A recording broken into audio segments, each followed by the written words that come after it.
Hello there and welcome to this week's edition of Creative Critique. Now this week's Creative Critique is a director's special, and the director in question is Mr. Quentin Tarantino. So I think we kind of know which his cinematic film is going to be, but what will his classic film be? Because it's fair to say he has a good old repertoire of classic films in his locker, doesn't he? We will find out later. But my cinematic release film of the week is his film, which is of course The Hateful Eight, the post-Civil War Western film. How am I going to begin this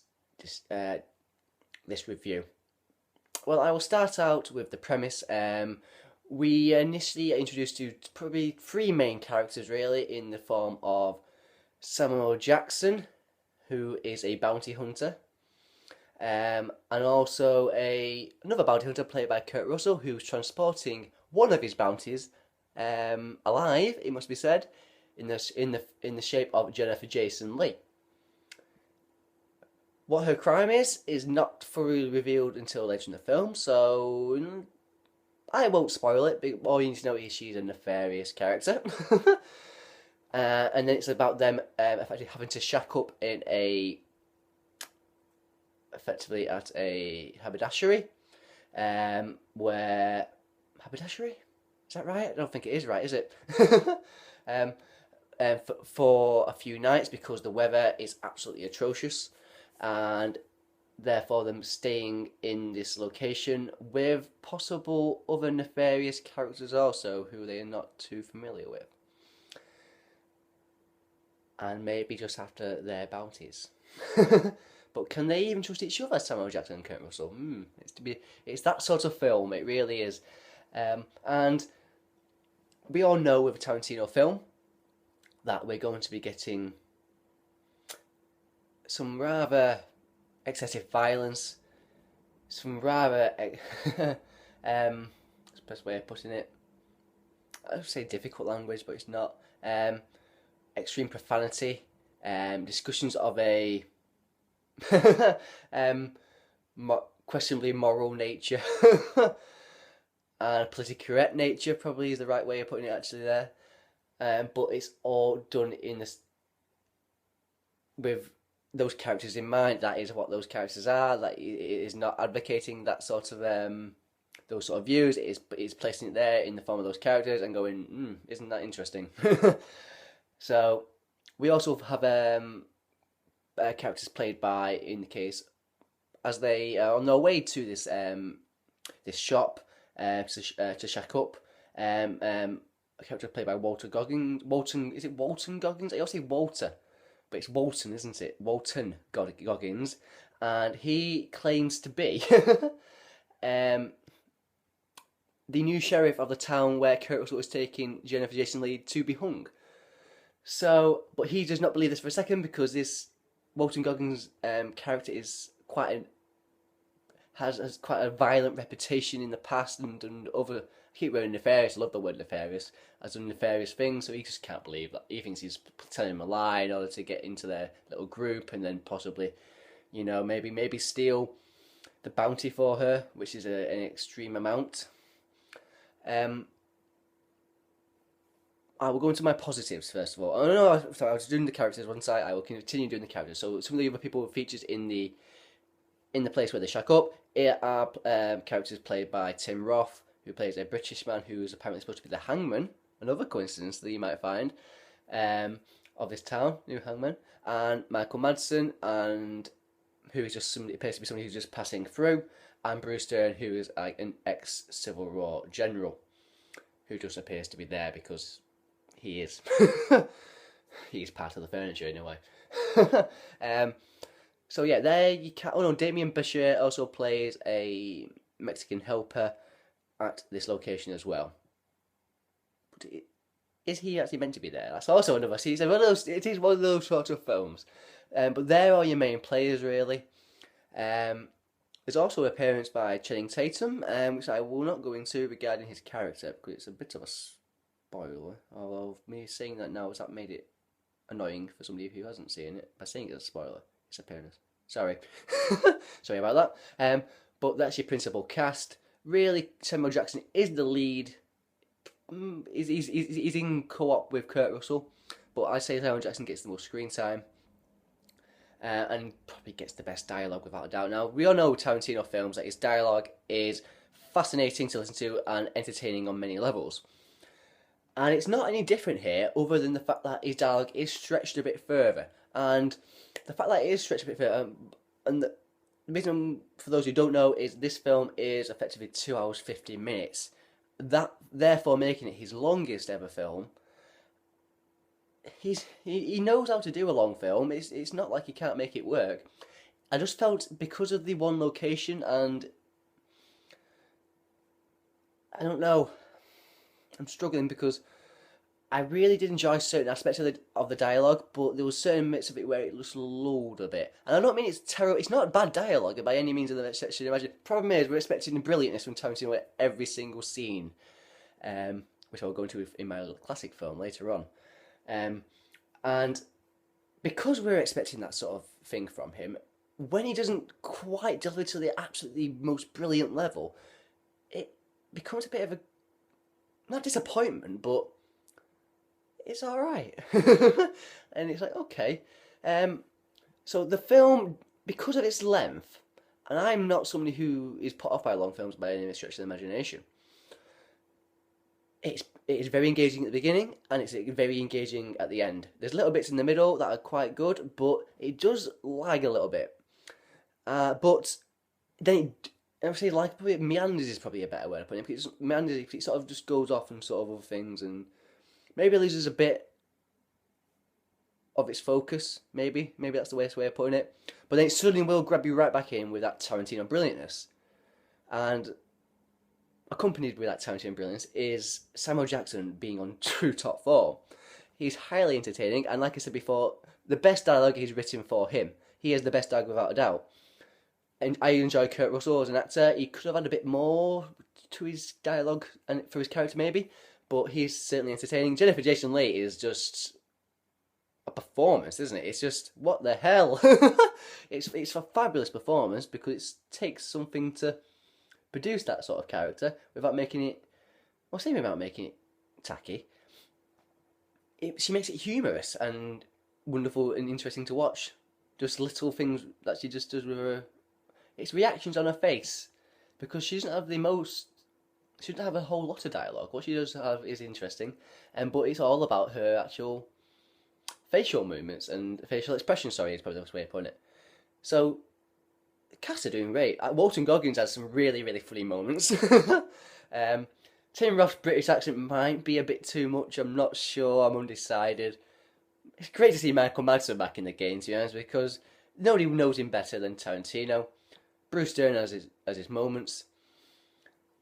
So the cast is on damn decent form. Like I say, the script writing is generally good, although a bit meandering, and the place of the plot as well. Cinematography for those outside scenes is great. It does create a good sense of tenseness. Could have done a little bit more, if possibly, but we've got to go down to the film score. And now a film score for a Tarantino film is an absolute first, isn't it? I'm pretty sure it is, because he's pretty much used a soundtrack way to sound his films in all. As far as I can remember, and in these cases, he's used Ennio Morricone, who scores the film, and there's no better person to score a western, is there, than Ennio Morricone? And it's a superb piece of film scoring, and it's no doubt that it's winning all sorts of awards across the board right now, from award shows, and just being highlighted as one of the best things about the film, because it is fabulous. It is a truly fabulous score. And what else can I go into, really? I've stated my sort of little things about it where I thought it was a little bit bit meandering and so on and so forth. But I think it's a my God, is it? It doesn't hold back with the violence, which is not surprising, is it? We really shouldn't be that surprised by Tarantino, that aspect of Tarantino's film. And let's just face it, it is one hell of an entertaining cinematic experience. Even with like its slight flaws, it is just like nothing else in the cinema, and that is exactly why Tarantino is as relevant as ever, because he's bringing you something that nobody else can provide you with, and therefore it's something we all want to see in the future again. I will leave it there because I think I can go no better than that. Hateful Eight, I really, really did enjoy the cinematic experience. There were slight flaws, it meanders a bit, but it has some wonderful dialogue, some great humorous moments. It's some over the top violence, and it just looks and sounds fabulous. So there we go, The Hateful Eight. And so I will go into my classic film of the week, which is, as I've said, obviously being a director's special and Quentin Tarantino special, my classic film of the week is Reservoir Dogs. I've gone right back to the beginning of his filmography to see exactly where it all began. And when I will quickly now go into the fact that I talked about the length of the film and the fact that its dialogue meanders a bit, and the plot does a little bit as well in Hateful Eight. Reservoir Dogs is completely the polar opposite, and every single scene is important. Every piece of dialogue is engaging and absolutely wonderful. What was it? 95 minutes. 95 minutes. It's just over half the film length of Hateful Eight, and it doesn't waste a single minute of it. It's a superb film. For those who don't know, who are you people, for a start? But the film centres on a group of criminals who have been recruited by Lawrence Tierney's sort of criminal boss in order to undertake I think it's a jewel heist, isn't it? Is it a jewel heist? It is. And these criminals are also played by Harvey Keitel, Tim Roth, Chris, Steve Buscemi, Michael Madsen, Quentin Tarantino as well, and I have forgotten the last chap. Sorry about that, sir. You're Mr. Blue. You're Mr. Blue, and I can't remember your name. Sorry. And Chris Penn also plays the son of Lawrence Tierney, this criminal boss. They're the people undertake the criminal act of the robbery, and they are all given their own pseudonyms, code names, if you will, in order to so they don't find each other's names or anything about each other. So in order for this heist to go and criminal activities to go well. Like I say, the dialogue is absolutely crisp as hell. It is funny as hell, and Tarantino did, and we all know about this, but I will state it, is the fact that Tarantino made dialogue that sort of didn't really enhance the plot, but added a different dimension to a film. And it goes without saying that the opening scene where they're all sat about and having a discussion about tipping, where Steve was saying, "I don't tip," and I was like, "What do you mean you don't tip?" And that whole discussion about it, I suppose he does tell you something about the characters and each one. Actually, I'm lying there, but in some sort of sense, it's not quite important to the plot. But I suppose it's more important to character development. Is maybe the best way of putting it. Yeah, I like that. But so yeah. Brilliantly written by Tarantino. It's brilliantly directed by Tarantino. Like I said, I'm talking about this score and music in films. The pop jukebox aspect of his scoring of the film, placing certain songs at certain moments, is superb, perfect, and it creates absolutely iconic moments. I will not just obviously describe those iconic moments in case you haven't seen the film. Once again, who are you people? And I will just briefly mention as well about how almost every scene in the film features a piece of dialogue that, if you were to hear it outside of the context of the film, you would instantly associate it with Reservoir Dogs and know it was from that film. That is how important this film is, and how effective this was on the culture of film in the 90s. It was something else. Tarantino gave us something else. Like I said before, he gave us something we had not been seeing in film at all before. So, yeah. And forever may it continue, because once again, like I said, the music is perfect, its script writing is wonderful, Tarantino's directing, the performances of all the characters is great as well, because they are working fabulously with his dialogue and in the scenes. And probably, even though Steve Buscemi is probably my favourite of the lot, because he sort of adds to that. He's interesting in everything he does, and he gives you something that no other actor is giving you.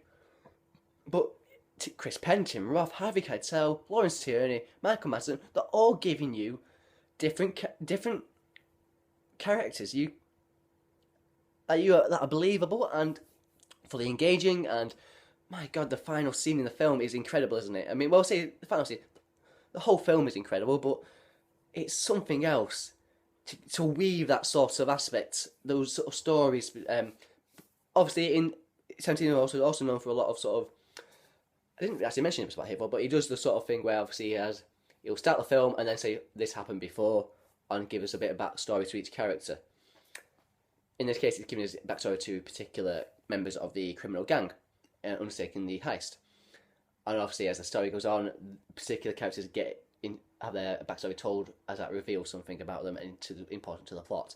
So yeah, wonderfully weaved, wonderfully performed, wonderfully directed, a wonderfully written script, wonderful music, just an absolutely fabulous film that is a film that will go down in cinema history. Fantastic. Reservoir Dogs is just a fantastic film.